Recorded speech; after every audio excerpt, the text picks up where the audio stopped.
ಜಿಲ್ಲಾ ಔಷಧ ವ್ಯಾಪಾರಸ್ಥರ ಸಂಘದಿಂದ ನಾನು ನಾರಾಯಣ್ ಕುಲಕರ್ಣಿ ಮಾತಾಡ್ತೀನಿ, ಕಾರ್ಯದರ್ಶಿ. ಇವತ್ತು ಆನ್ಲೈನ್ ಔಷಧ ಏನು ಒಂದು ವ್ಯಾಪಾರ ನಡೆದಿದೆ ಅದನ್ನು ವಿರೋಧಿಸಿ ನಾವು ಇವತ್ತು ಆಲ್ ಇಂಡಿಯಾ ಒಂದು ಮುಷ್ಕರಕ್ಕೆ ಕರೆದಿವಿ. ಏನಾಗ್ತದೆ, ಜನರಿಗೆ ಒಂದು ಔಷಧ ಏನಾದರೂ ಕಡಿಮೆ ರೇಟ್ನೊಳಗೆ ಸಿಗ್ತದೆ ಅಂದರೆ ಆನ್ಲೈನೊಳಗೆ ಅವ್ರು ತರ್ಸ್ಕೊಳಕ್ಕೆ ಹೋಗ್ತಾರೆ. ಆದರೆ ಆನ್ಲೈನಾಗ ಸಪ್ಲೈ ಮಾಡೋರು ಅವ್ರು ಯಾರು ಅನ್ನೋದು ಅವ್ರಿಗೆ ಗೊತ್ತಿರೋಂಗಿಲ್ಲ. ಮತ್ತು ಅವು ಏನು ಸರಿಯಾಗಿ ಅದು ಅವರು ಬೇಕಾಗಿತ್ತು ಅದೇ ಬರ್ತಂತ ಗೊತ್ತಿಲ್ಲ. ಹೀಗಾಗಿ ಅಲ್ಲೇ ಮೋಸ ಆಗೋದು ಜಾಸ್ತಿ ಇದೆ. ಮತ್ತು ಅಲ್ಲಿ ಪ್ರಿಸ್ಕ್ರಿಪ್ಷನ್ ಬೇಕಂತ ಏನಿಲ್ಲ. ಹೀಗಾಗಿ ಅದೇನು ಮಾದಕ ದ್ರವ್ಯ ಕೂಡ ಇವು ನಮಗೇನು ಎಡಿಕ್ಟೆಡ್ ಅಥವಾ ಸೆಡೇಟಿವ್ ಔಷಧ ಇರ್ತಾವೆ, ಇವನ್ನ ಆರಾಮ್ಸರ ಅವರು ಪ್ರಿಸ್ಕ್ರಿಪ್ಷನ್ ಎಲ್ಲ ತೊಗೊಂಡ್ಬಿಡ್ತಾರೆ. ಔಷಧ ಅಂಗಡಿ ಒಳಗೆ ಹಂಗೆ ಯಾವ್ದು ಬೇಕಾದ ಔಷಧಿ ಈ ಮಾದಕ ದ್ರವ್ಯ ಅಂದರೆ ಅಥವಾ ಅಡಿಕ್ಟೆಡ್ ಸಿಗಂಗಿಲ್ಲ. ಈ ಕಾರಣದಿಂದಾಗೆ ಇದು ಮಿಸ್ಯೂಸ್ ಭಾಳ ಆಗೋ ಸಂಭವ ಇರ್ತದೆ.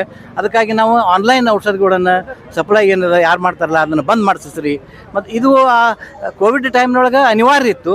ಅವಾಗ ಅದಕ್ಕೆ ಒಂದು ಕಾಯ್ದೆ ಮಾಡಿ ಮನೆಗೆ ಔಷಧ ಮುಟ್ಟುವಂಗೆ ಒಂದು ವ್ಯವಸ್ಥೆ ಮಾಡಿದ್ರು.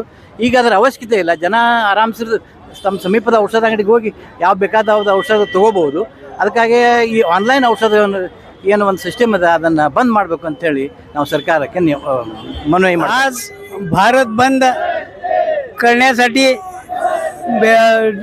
अखिल भारतीय AIOCDने आवाहन केले आहे की ऑनलाईन फार्मसी तर्फे जी औषधं मार्केटमध्ये विकली जातात त्याच्यावरती पूर्णपणे बंदी आणावी. त्याचप्रमाणे ऑनलाईन फार्मसीची औषधं आणल्यामुळे हॅबिट फॉर्मिंग ड्रगला स्कोप मिळत आहे, तो ताबडतोब बंद झाला पाहिजे. त्याचप्रमाणे ऑनलाईन फार्मसीमुळे डिस्काउंटचे पॅटर्न मोठ्या प्रमाणात कमी जास्त असते, त्यामुळे लहान मोठ्या व्यापाऱ्यांना भरपूर त्रास होत आहे. त्याकरता अखिल भारतीय औषध विक्रेते संघटनेने आज बंद पुकारलेला आहे. त्याकरता बेळगाव जिल्ह्यातर्फे सर्व औषध व्यापाऱ्यांनी त्याला सपोर्ट केलेला आहे आणि सर्वजण दुकान बंद करावे असे आवाहन झालेले आहे. त्याप्रमाणे भरपूर दुकानं बंद केलेली आहेत असे बेळगाव जिल्हा असोसिएशन तर्फे आम्ही सांगण्यात येत आहे.